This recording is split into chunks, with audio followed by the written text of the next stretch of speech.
qui sera qui va faire quoi dans les prochains gouvernements, qui sera retenu. D'autres s'attribuent déjà des ministères. Qui va partir. Et donc, il y a cette effervescence dans les fiefs des... donc bénéfique d'avoir un nombre limité de membres du gouvernement pour faciliter à ce que les gouvernements puissent affecter l'argent qui devait les prendre en charge à autre chose. Et donc je pense que de ce côté-là c'est un avantage. Mais le désavantage c'est que si le ministre est trop chargé avec des portefeuilles, voilà, il devient moins performant. Ce qui prime surtout c'est ce qu'on appelle les pouvoirs discrétionnaires de l'autorité provinciale.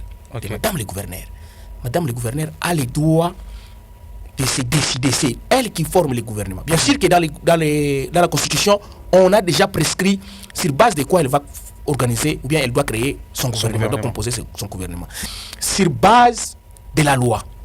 La loi dit qu'elle doit tenir compte de la géopolitique, de la représentativité communautaire. Et nous connaissons très bien, la province du Lualaba est composée de 5 territoires. Il suffit que nous puissions avoir un représentant ou deux représentants de chaque territoire parmi les membres du gouvernement. Ça suffirait déjà. Au-delà de ça, il y a ce qu'on appelle les poids politiques. Le gouvernement, c'est une institution politique. Et ici, nous sommes vraiment en politique. Ceux qui ont le pouvoir, ils l'ont eu grâce à la politique. Et donc, la politique sera la première à être récompensée. Donc, le poids politique va beaucoup compter. Il y a aussi la compétence sur laquelle l'autorité provinciale doit compter pour donner ou faire confiance à un membre du gouvernement. Mais la plus grande question à se poser, nous allons en parler peut-être, qui doit être consulté, parce qu'avant de former le gouvernement, c'est justement la question, avant d'en arriver au pouvoir discrétionnel de l'autorité provinciale, quelles sont les personnes ressources, quelles sont les personnes que madame le gouverneur doit aujourd'hui consulter pour la constitution de son équipe gouvernementale? Pour la constitution de son équipe gouvernementale, madame le gouverneur doit consulter les couches de la population qui entrent en rapport avec la politique. C'est qui notamment? Les partis politiques. Vous voyez, il y a les partis politiques, il y a les ASBEL. Ce sont les gens là qu'on va consulter. Les associations socio-culturelles.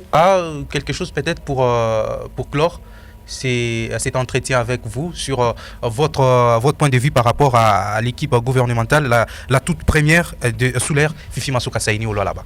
En fait, nous avons parlé en long et en large du prochain gouvernement. Je voudrais peut-être revenir seulement sur ce que disent les mauvaises langues, sur ce que serait le gouvernement. On ne peut pas attendre grand-chose. Je pense que même la façon dont nous parlons aux autorités à la radio, il y a aujourd'hui des radios incendiaires.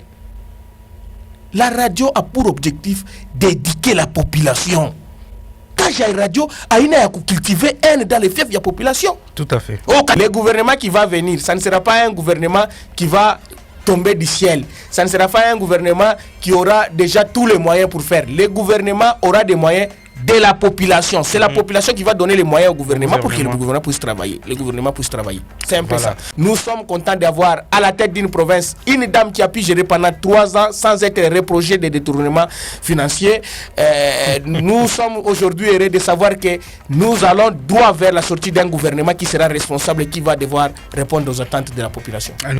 Nous espérons également que ce gouvernement va être responsable. King Marcel Okito.